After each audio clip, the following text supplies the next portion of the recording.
Hi, I'm Jeremiah Avrana, and I'm a simulation technician here at Tarrant County College's Trinity River East Campus in downtown Fort Worth. And here I work at the Center for Healthcare Professions. And we have a nursing simulation hospital in which I had to learn how to create a IV bag filler. So that's what I'm going to show you today. So what you'll need to create an IV bag filler is you'll need, first of all, a primary IV tubing. If it's, really worn out, it's probably better as long as it's functional, because these are expensive and we want to try to minimize, not having to open a new one. 3 secondary IV tubing, which we're going to connect onto the ports of the primary tubing. And with the primary tubing, try to get as many ports on it, needleless ports on it. This one has 3, which I think is the most that they make right now in the market. You'll need a syringe, a 50 to 60 milliliter syringe, and you won't need the actual plunger. You'll just need the syringe part, if you will. Something to cut with. We're going to be working with some zip ties. We need about 3 of those, and a Foley bag can be any kind. It could be any kind as long as it has, its primary components. The tube that goes up in the front, and then the emptying tube down here, and some Gorilla Glue and some caps in case we need to cap off any open ports that could leak once we're done.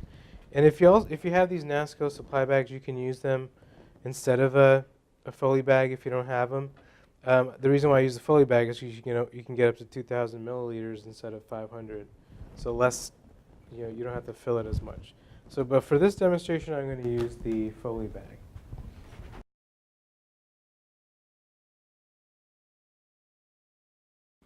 Okay, so the first thing we'll do is we're going to work with the Foley bag, and given that this is one that you can stand to get rid of, we are going to cut it and dismantle it, so you won't be able to use it anymore for what you have previously used it for, for simulation or what have you, demonstration.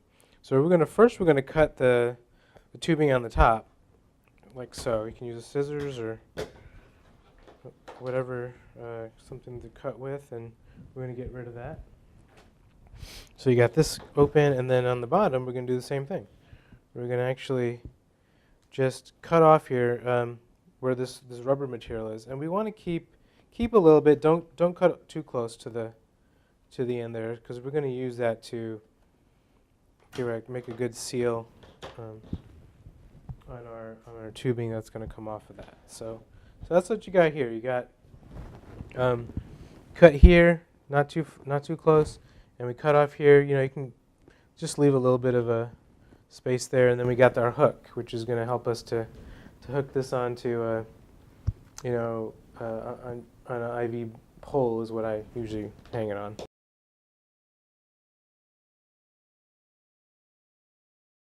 So once we've prepped our Foley bag, we're going to need that syringe part of this, of a syringe, not the plunger. The primary IV tubing, about 3 zip ties, small ones will work, and some Gorilla Glue. So the first thing we're going to do is we're going to take the chamber of the spike of the primary tubing, and we're going to kind of just insert it into the bottom of the Foley bag where you empty the Foley bag, and you're going to see that there's a space there. And so this is an area where we really need to seal down. So what I figured out is we can just use some Gorilla Glue down in there, and add some. I'm not going to actually do it this time, but you're going to actually put some in there, and just kind of coat the insides of that rubber there, and put in your wet it, because Gorilla Glue needs a little water to set it. Put a little water in there, insert your spike, and then you're going to take a zip tie, and while it's curing, not quite yet, it won't cure that fast to where you have to work like lightning or anything, but it'll you'll basically just situate it. You know, you have some time where you'll situate the spike in there. Get your zip tie nice and tight on there, and I usually do about 2. But you want to be careful not to zip tie over the where the spike is at the point, because that's actually where the water is going to go into. So you want to kind of stay away from that.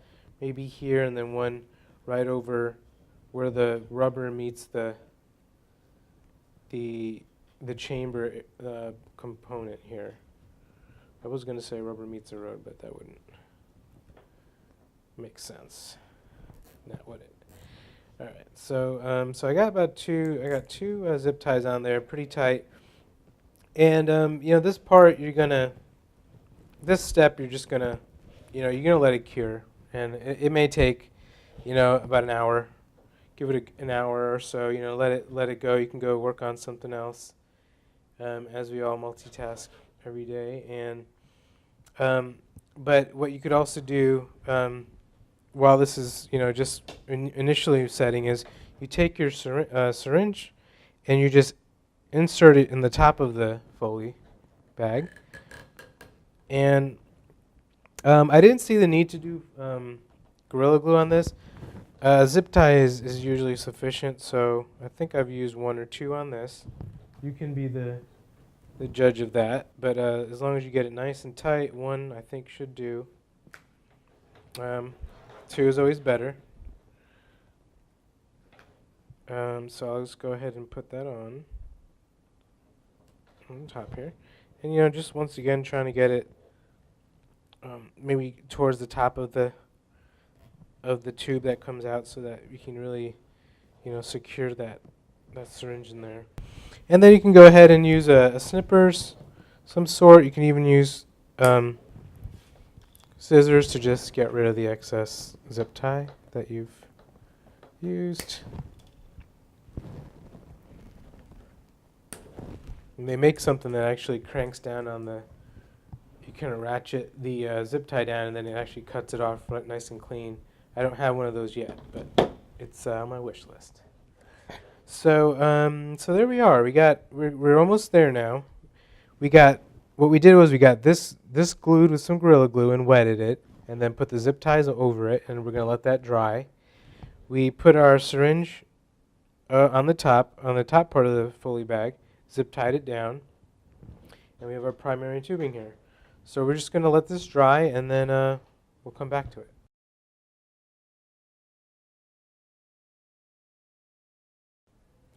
So now that we have allowed this connection down here to dry with our Gorilla Glue, it's not coming off or going anywhere or going to leak any water. We're going to just grab an IV pole or something that you can, you know, hang this on using the Foley bag hook. And we're just going to rest it on there just to help us work with it a little easier once we start getting ready to fill it. So the primary tubing has a couple of contraptions on there. A lot of nurses will know how to use these, but if you're not, like myself, I had to learn this. You'll just open up the actual part that inserts into the IV pump. Make sure it's open. Here's a closed position where it pinches the tubing, and here's the open. So you want to make sure that's open. And we have one port above that. We got another clamp down here, and excuse me. Then we have 2 more ports beneath that part where it inserts into the IV pump. So we have a total of 3 ports: 1 here above and 2 beneath. Okay, so now what we're going to do with that is we're just going to take our 3 secondary tubing, which are mini versions of primary tubing without any ports, and we're going to start connecting them to each primary port here. So there's 1. Okay, where's our other one? There's 1 right here, hiding over here. So we're just going to insert that and screw it on like a lure lock there, over the lure lock, and then we have 1 more down here. So, I guess we've got a physics lesson here, I guess. But once we once we fill this up here, the water is going to flow as long as it's allowed to, if we don't clamp off any part of the tubing. So that means at the very bottom of this, tubing, where it goes, it would go into the patient. Water is going to also flow not only into these three chambers, but also out here. So that's why I have a cap. And what you could do is you could put a cap on there and just glue it down. You could even take this off, take this off and or even just tie it off. And that's what I'll do for today. I'll just go ahead and tie it off. Okay.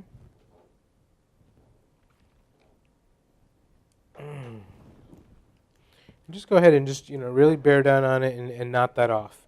I'm just going to keep it loose for right now because we can actually reuse this tubing for simulation. And I'll just put a cap on there just to give it a little extra protection there. All right.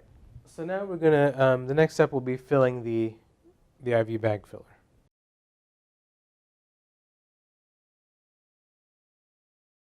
So we have our IV bag filler bag up here hanging on an IV pole, and we want to make sure that all of our ports for our secondary tubing are closed. So if you can see here, all the way up here would be open, and now I have it on closed for one of them, and we got two more to go. So I'm gonna make sure it's closed, and I've already done that. And we're gonna make sure this one is closed as well. Okay. Now, one thing, so we want to make sure everything is closed before we start filling and adding water to our bag. So I've already added some water, but I'm going to add a little bit more. You can add up to about 2,000 milliliters. And you can see it's just filling. And, it can get a little heavy, so, just fill up as much as you can handle, and we'll just hook it back on there. Okay. Now, when you're gonna start filling, you do wanna raise this up, just so that you'll get more gravity to get that water going faster. Because, it could be faster, but we wanna. It's a little bit on the slow side, but we wanna make it as faster if possible. So, I have three kinds of IV bags here, and we got a 500 mil, we got 1,000, and we got an IV piggyback that we use for our scenarios. So what I'm going to do is, now that all the ports are closed, you can see this needs to be filled. See here, this needs to be filled, and this one also. So all I've done is, after the students use them, I put a blue cap on them. These little blue stoppers just kind of fit right over, and I made sure that they were closed, so when I transport them, I don't get water everywhere. So we're going to take one of the secondary IV spikes, put it into that one. We're going to remove this stopper on this one and find another secondary tubing and just, spike the bag as much as you can. Make sure that it's deep enough in there to where it will actually infuse the water into them. As you can see here on the spike, they have little holes here. So as long as those holes get down into the bag, you should be fine. And these are pretty old style IV bags, but you can use them until you can't use them anymore.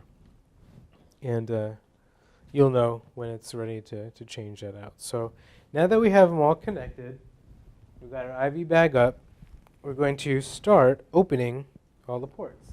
And you'll see with this chamber here, right now nothing's flowing, right? And for nurses, you're used to the drip, but this will just basically be like an IV gravity drip. It'll just be pouring out once we open up these ports. So I'm going to go ahead and open up this one, and we should start to see it flowing there. You see that? And I'm going to open up another one down here. Just make sure everything's open. And then I got one more. So we got 3 of them open. You can see the air coming out of all those tubes, and now we got water coming out of this main bag up here into our IV bags. And like I said, it's the fastest system right now. Hopefully down the line we'll be able to figure something out that will be faster.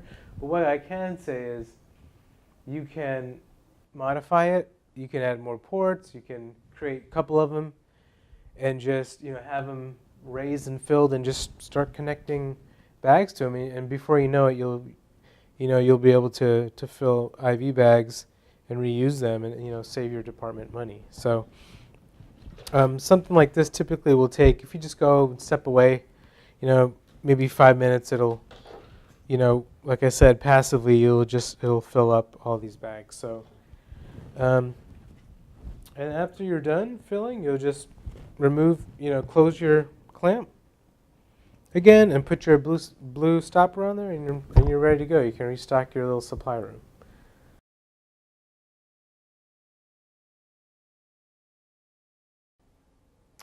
So along with our IV simulation, we also reuse tubing. That's perfectly in good working order, and some of them are right out of the bag. So what we do is, I'll separate them out, and students can help with this. Sometimes you can just ask them to leave everything untangled for you, and you can I put them all on an IV pole like this and wheel them into the room I'll be working in. And what I do is I'll take one of these cable management systems, as my colleague here told me they were, and I'll just kind of secure them to the IV pole, and I'll just do as many as I can. And the reason why I'm doing that is because if you want to, when you're emptying a tube of fluids, you want to keep that chamber upright as possible so that it'll all come out. And I'm sure there are better solutions. Some of you are probably thinking about them right now, and please feel free to share them with me. But what I do is I'll go along the line and just start doing that real quick. And so what I'll do is after you got a good amount, you can fill up an IV pole or 2 or however you want to do it. Get it all set, and all you got to do is come to a wall suction unit, which a lot of your sim centers have. And we got a suction canister. As you can see, we've been using it to suck out IV tubing. So we'll go from the wall suction to the canister, and from the canister to the patient, which is just the open end here. And you just take the end of the IV tubing and insert it into kind of wedge it into the suction tubing and turn on your suction, and you'll see just water coming out. And depending on how dry you want to do it, you'll keep it on there longer, but usually about 10-20 seconds at the most will pretty much clear it out. So that's just a quick way to dry out your tubing that you've used. And just make sure you have all the parts, like the caps, the blue. I'm just going to grab that real quick. Just make sure you have things like, students will collect all the things like these are for primary tubing. So all you need for primary tubing is a cap and that, and for secondary. For primary tubing, you'll need a blue one, a cap, and a spike cover. Usually you need a spike cover for both of these. So this is what you need for a secondary, and this is for primary, and we just keep tons of the packaging as well, and we just use double-sided tape, which you can find, pretty much. So this goes with this. Excuse me. This goes with this, and this goes with this, and we just use double-sided tape here and here to close them up when we're done with them. Same thing with here. We just put some double-sided tape. Now what we are exploring is actually just getting Ziploc bags that are roughly the same dimensions through a vendor so that we don't have to bother with retaping. We'll just simply use the Ziploc and close it up. So just to help our operations move smoother and faster and easier for everyone. All right, and that's all for now. Thank you.